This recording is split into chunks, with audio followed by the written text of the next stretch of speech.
Hello, and welcome back to Trials Fusion Part 2. Now, my name is Bloodshot, and I'm going through this with you. Guys, this is the first time of me playing this game in a long time. I'm going through it for the whole thing again from the very beginning.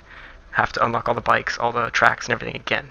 So hopefully this will be helpful to you. Now, as you can see here, I'm about to start training Program 2 in the Arctic Open, which will unlock the Roach for me. Now, I decided to leave this in here because it helps show you how quickly this game escalates in difficulty. The first training program was like, this is the gas, this is how you turn your bike, and that was all we did, and we quickly went through it and we moved on. And I didn't even put that in the video because it taught you the controls. And now in this you'll see the difficulty jumps rather quickly because suddenly you go from I'm just learning the controls to go up an almost vertical ramp, and as you can see right there at the top I start to lose friction on the ramp, and now it's drop down this vertical gap without dying, and it quickly teaches you tricks already in the second training program that you're going to need much later on in the game. And they're not easy. You can see I'm already almost falling several times. You have to do a backflip and land on the platform. Learning the finesse of these tricks is not easy. You gotta do it quickly. You've gotta learn exactly when you gotta stop tilting, because if you keep leaning backwards after holding left on that stick for too long, you're gonna go far after you let go. You're gonna let go of that stick. Your character's gonna keep moving, so you gotta let go before you want your character to stop to learn these things.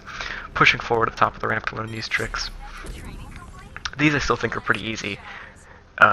Even Training Program 3 is doable without a whole lot of instruction. It's a Training Program 4 that really just blows you out of the water with the difficulty level, and it just doesn't stop. It just becomes impossible.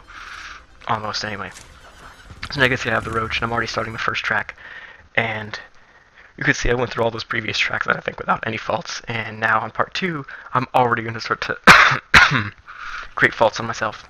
It's not easy. I think right here, like the first jump, it's just like, almost lost it. Caught my back wheel on that branch. So it's not easy, even though these are listed as easy. Already dead. Second jump. Third checkpoint, I caught my back wheel. So one of the things you'll notice now is, apart from the first track where it was all about you need to gain momentum with it to keep moving, the Roach builds momentum so much faster than the Baggy. So the problem you'll notice yourself having with a lot of these tracks compared to the old tracks is you need to actually slow down. You're going to find yourself overshooting a lot of the jumps really fast. You'll be going so quickly. Now, I messed up there because I was trying to do a challenge that I knew ahead of time that I could remember, but it just cost me actually time. And even there, just for no reason, almost blew it right at the end again. I get silver medals on all these. Can't do it fast enough. It's hard actually to get gold medals on a lot of these tracks. So I go forward and learn how to do these things. So here I'm on the next track now, using the Roach again. And sorry about that on the video. I got distracted for a moment, and so just kind of paused here for a second. But these tracks, you need to slow down. You need to learn. Oh, okay. A lot of it is actually doing the track a second time and knowing, okay, at the top of this jump, there's going to be a short little platform I need to land on in order to have the speed to make it over the next trick. Because you'll land too quickly at just the edge of platforms. Your back wheel will get caught and flip you over. Or you'll land at really awkward position on the next tricks, and so you need to slow down in order to not overshoot and land in the middle of the next jump. And again, see, just straight platforms, you have too much speed. Your back wheel kicks the front of you up because it's the back wheel that's putting all these torques. So you got to really be careful going up ramps with that back wheel, and when you're leaning, because if you're leaning forward and you try to lean forward some more, nothing happens. And so you actually need to slow down, let your front wheel reconnect, and then lean forward and then go.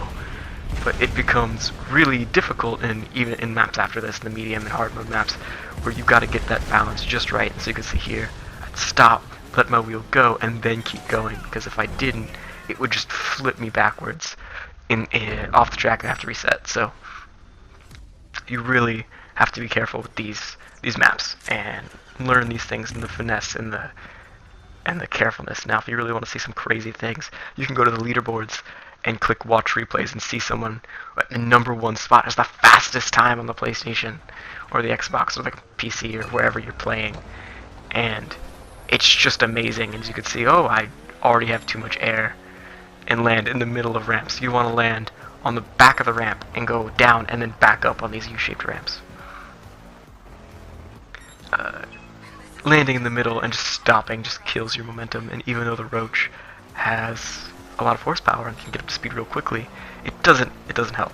So, and you can see like just landing like that just kills your momentum. So there's a lot to these maps, and a lot of it is learning the map and playing it a second time. But you can go through and go through these for some. So this will be the last time where I go through all of the maps in one go, because you can see I'm already up to 9 minutes for these maps. They're starting to get longer, and there's starting to be slightly more of them. But so I've gone through these 6 maps, and I think I'll do 3 at a time now. So I'll have some number of parts, and also when you get towards the hard sections I might have to cut down to 1 or 2 per video, because I might spend 10 minutes on a map, or I might just hit the death limit. So hopefully that'll be okay with you guys, but right now I'm trying to get through these easy medium ones. So you can see there I went too quickly up the ramp and didn't take the time to slow down. You can see even here I'm not taking the time to slow down, and my back wheel's killing me every time because I'm overshooting platforms that would really help me to land on. And that's going to be a lot of it, is managing your speed and everything for like the next set for this set of maps, and learning how just hitting the gas all the time is not good, because you don't have enough speed to get over all the obstacles. You're going to run into the next, you're going to overshoot the one set, get into the next set, and just crash. So hopefully this will help you, and that I'm just not rambling, but please forgive me this early on in my videos. So I'll get better as these videos go on, and these videos will become better and more helpful for you when there's actually more to explain, because right now the tricks are not terribly complicated. They're just watch your speed, don't overshoot, don't overcompensate. And where the real mastery comes in is the extra challenges you can do. Some of them are just, learn where these extra little hidden things are, but others, if I remember correctly for this particular map, it's don't touch any yellow platforms, or only have one wheel touching yellow platforms, or something like that. And you can see there's yellow hidden across the map and a couple little platforms here and there. And it's just how am I supposed to not touch these? They're right there, like right here. How am I supposed to, or not right here, but in just a few moments you'll see, like these yellow platforms, I'm supposed to somehow have enough speed to go over both of those yellow platforms. That's going to be really tough, because it's learning where it is, because from the last platform, you overshoot, land right on top of them. So you got to really learn the map and learn how to really manage your speed and all these sorts of things. So here we are. I think we're coming up on the last track now. So it's gone by pretty quick, but there's a lot to this game, and it can become a real nightmare. And I thought for some reason I had to use the panda. If I remember correctly, that's like an achievement or a challenge or a trophy or something or other for using the panda, which I haven't unlocked yet. I think I unlock it coming up rather soon or something along those lines. And you'll see right here, very first map starts and dead, because I couldn't remember how to make those jumps. And what you need to do is you need to spin a couple times to make sure you land just perfectly like that, and you can slide down. Then after that, it's pretty straightforward. The map is going to come out underneath you, but you just want to make sure your bike is pretty level, so you can just kind of tilt forward a little bit and get the speed you need. And you can see for a little bit there, I'm actually ahead of my fastest time because I'm using a slower bike, and because of that, I'm not in the air as much. I don't have as much speed coming off those ramps, and I'm on the ground more, so I'm getting more speed. Until right about here, I think I really fuck up. But you need to make sure those wheels are connected on the ground at all times. And if you know you're going to get some big air, try not to. Just kind of slow down at the top of the ramp and just ease it over so you're not spending 10 seconds in the air. You'll fall pretty quick and have much more speed coming off the bottom of the next ramp. So that's about all there is to it. We're coming up to the end of the map, the end of the video. This is part 2 of my Welcome to the Trials Fusion series, so if you need something else or want something explained, please comment below. Thank you guys for watching. I'll see you in, no, now I'm copying Markiplier. Why am I doing that? Thanks for watching. See you guys later.